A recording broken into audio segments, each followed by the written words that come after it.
Wuthering Waves, the so-called Genshin killer or Near Automata ripoff or DMC clone, released last week to mixed opinions. But how is the game really? I'm currently playing it for like a week, not even. I wasn't playing since day one, and I must say that this game is a pleasant surprise on the market. I'm Arak, and this is RNG. Okay, so this is kind of my like first impressions video.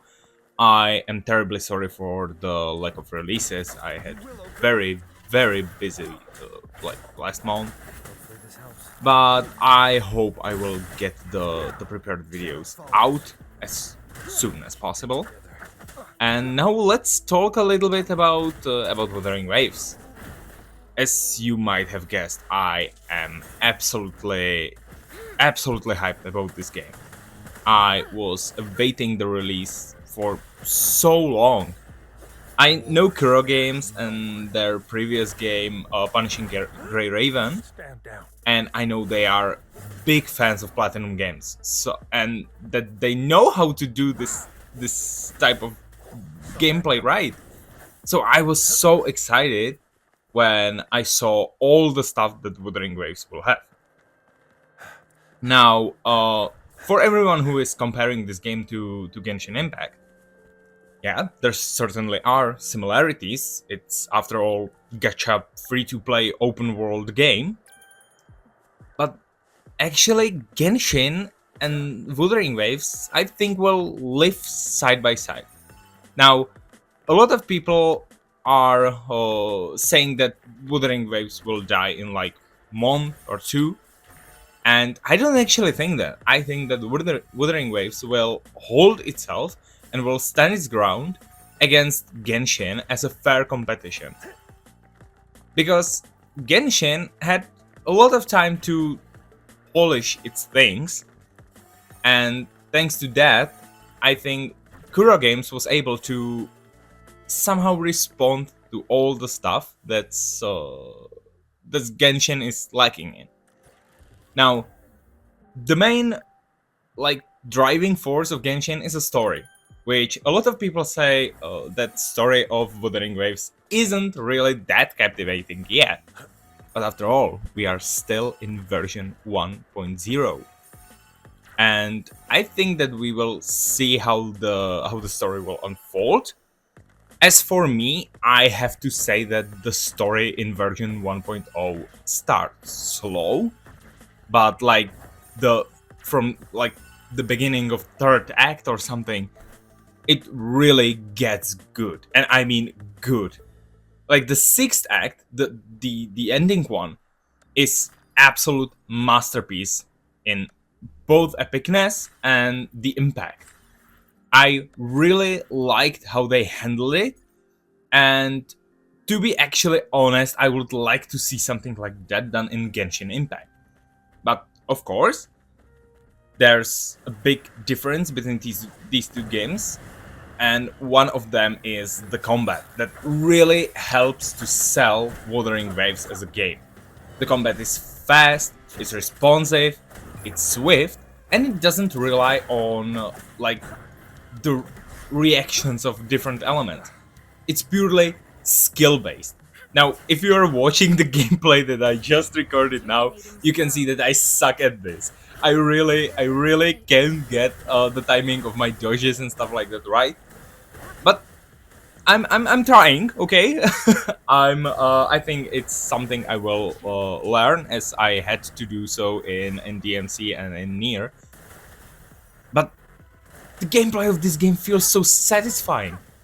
It's so I mean, yeah, it looks like it should cause you epilepsy or something, but it feels very good when you play it. Now, I played it even on my phone. Currently I'm playing on PC, and I must say, yeah, the game is not very well optimized for phones, but to be honest, not even Genshin is.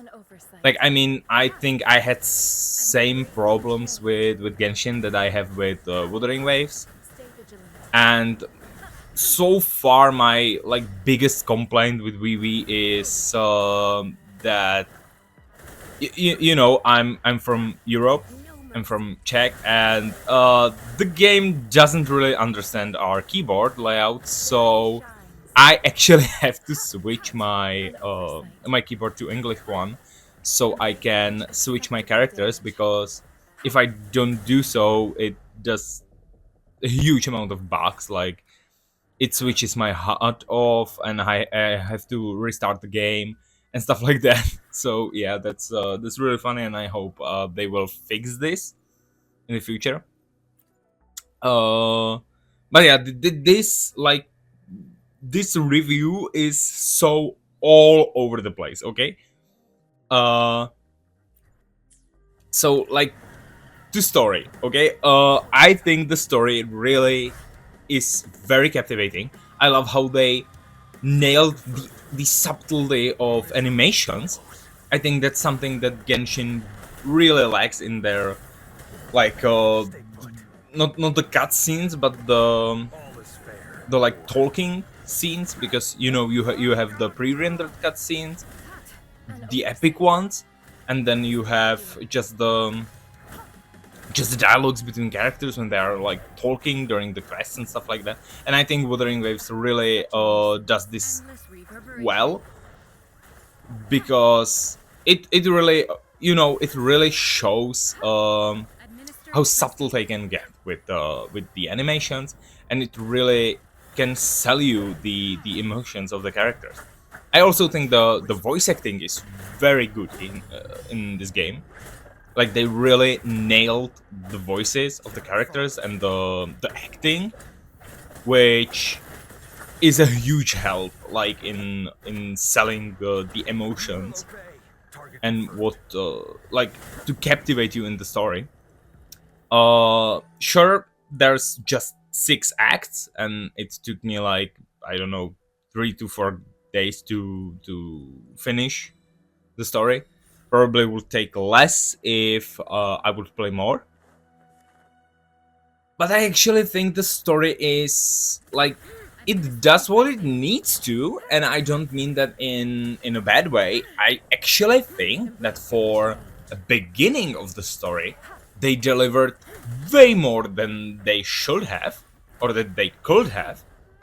Because you know, I wanna avoid spoilers. The game is out for a week, and I know there are a lot of people who weren't really able to play it.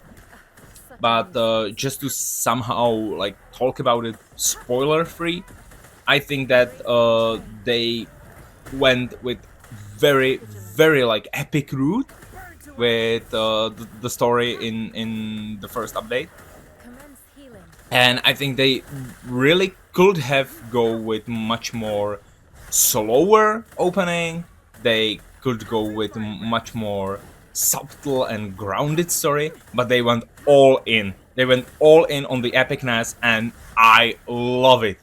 I was sitting here and I was devouring every moment. Like, wow, this is probably the most epic storyline I played in recent years, or at least months, because this game really is fantastic. It's fantastic with its gameplay. It's fantastic with its cutscenes, with its story. And now, just to shortly get to the world building of this game, I love it. I mean, I'm joking that the guys here like went to one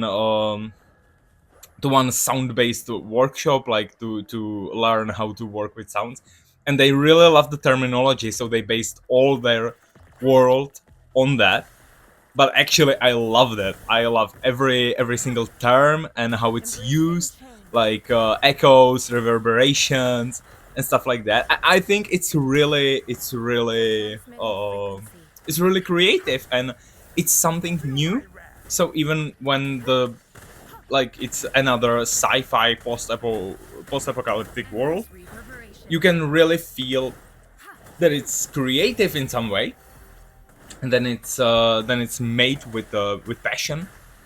and I really love even the visual elements that are sound based. Like if you deflect something, there are the sound waves, and the tacit mark is looks like a sound wave. They really use it a lot throughout the Wuthering Waves, and I actually love that, and I can't wait to see what they will do. I heard a complaint that Wuthering Waves isn't as bright and colorful as Genshin, and that the locations are more dull. And I actually didn't mind it. Like Genshin isn't a post-apocalyptic world; it's a sprawling life. It's a world that is alive, while this one is somehow getting through the apocalypse. It's trying to heal itself, and I actually think that the darker setting fits this game absolutely. I even love the like techie look that this game has, because here I really like how they handled it, because I think Honkai Star Rail doesn't do this cyber look justice, and a lot of the characters just look kind of plain and boring. But in here, I absolutely love all their designs.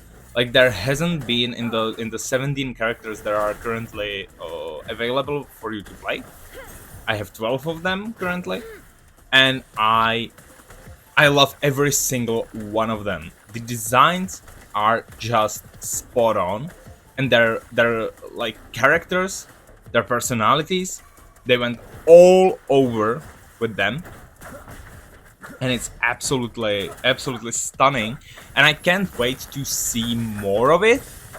Like even I played some of the side quests, the character story, and stuff like that, and it really is captivating. Like I don't know what's the problem people have with this game, because like I'm not dropping Genshin Impact over Wuthering Waves, but if there will be update at the same time, I am playing Wuthering Waves first, because I will be more hyped about it. I'm currently awaiting the release of Natlan in Genshin Impact, and I really look forward to what the story there will be. But to be honest, I absolutely despise the gameplay of Genshin Impact, and I even feel that the grind, the wish system, and everything in Genshin is inferior to Wuthering Waves. And it makes sense, because Wuthering Waves came now after all the criticisms that Genshin have. They could watch them, and then they could improve them. Like they didn't have to do the same mistakes. And I see that Genshin is trying to fix some of it. We are awaiting a big updates in Genshin, okay. But I still think that the most, like the biggest problem is that Genshin is more for casual players that like don't mind the slower combat, and don't mind the like cozy chillness of Genshin, because like Genshin is very slow paced. It's very chill, very cozy game. Something comparable to like Disney Dreamlight Valley or stuff like that. But Wuthering Waves went on with the action genre. It really feels like a new Platinum game, which is great, because Platinum games are like they're like kings in action games, like in recent years, with their stuff like Near Automata and Vanquish, and Astral Chain and stuff like that. It's really amazing.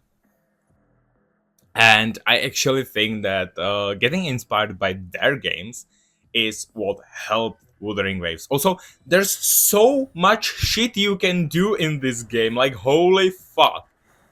There's so much events currently, and there's everything that Genshin is like slowly adding, like all the challenges and stuff like that. I really love that Wuthering Waves have a lot of that, like that they have their spiral abyss and stuff like that from day one. And actually, yeah, there's this how to say it, like Endless reverberation.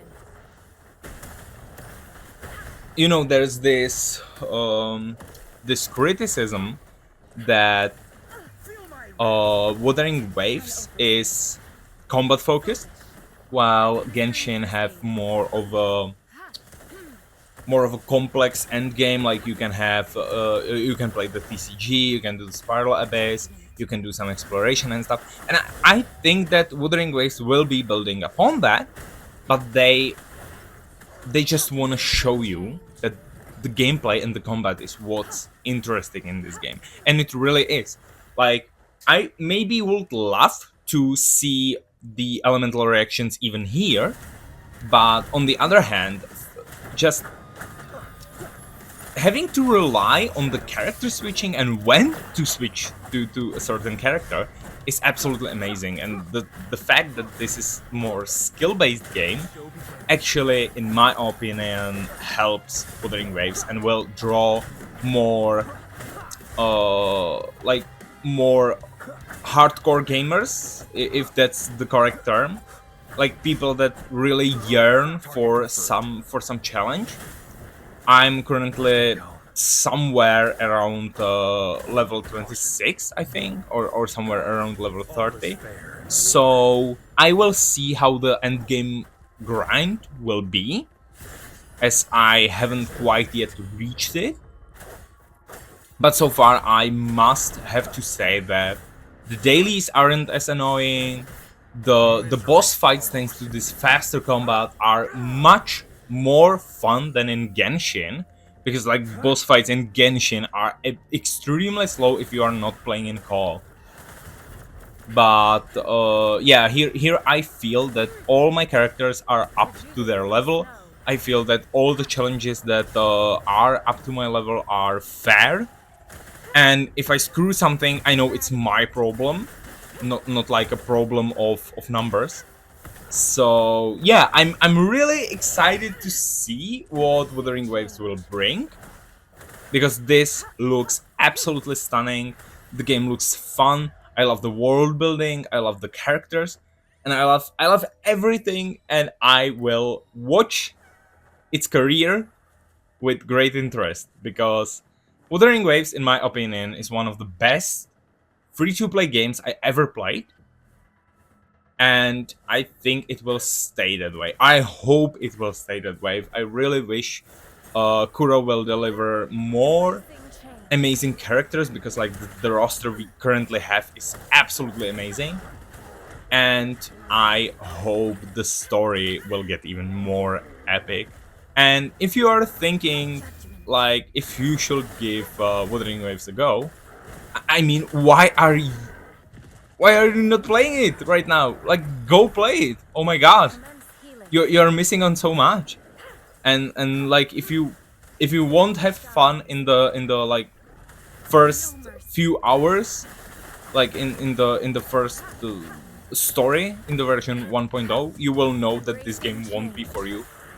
But oh my god, this is so amazing, and the combat is so fun, and I can't recommend this game more. So yeah, that was my like first impressions on Wuthering Waves. I will bring you more opinions later, like with another update. One more time, I'm sorry that there were no like releases of videos, no uploads. I will try to fix that. I have some videos prepared here, so hopefully I will be able to get them out too. And yeah, I hope you enjoyed this short rant, and I will be looking forward to seeing you under another upload. So don't forget to subscribe to RNG, and thank you for watching. I'm Arak, and this was a relatively I see normal my game. way clear.